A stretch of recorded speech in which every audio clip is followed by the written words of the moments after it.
Aniam big si na chulagin nun nagliami thi ding thei chin Kolkata lam a mo apan du dot na ruanga van sang ka a o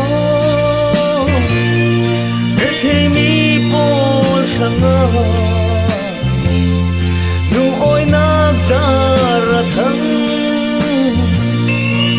sagang pol sanga luat nag o ale dudo nagrung mo siyang kimin athan kan na chu tuari amoy na fial pe chem tiangin nang leke sual na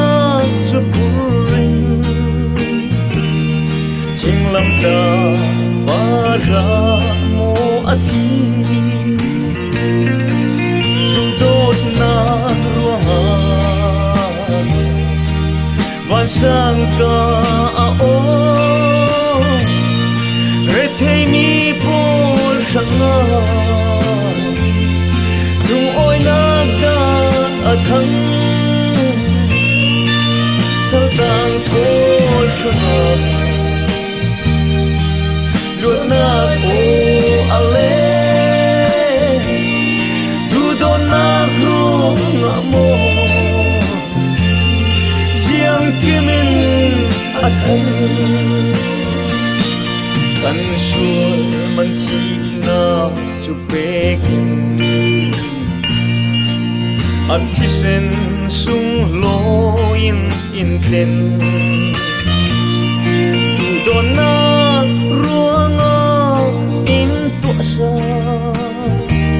pathian pa pa mo ji su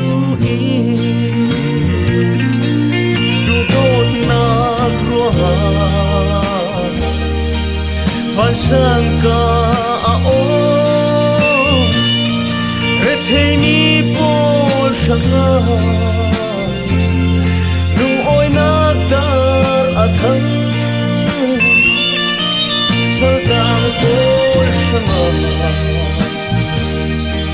luat na o ale du do na ru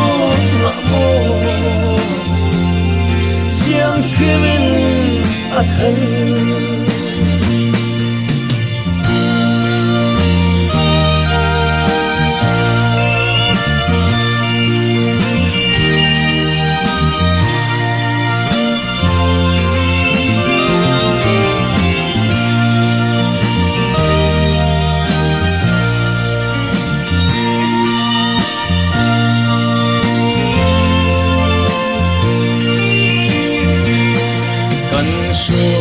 man thi na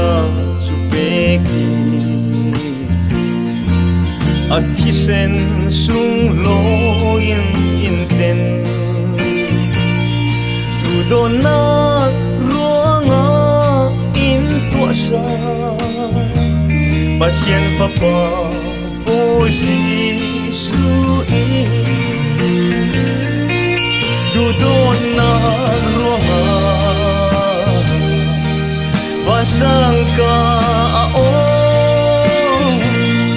re thei mi por sanga lung oi nak dar a thang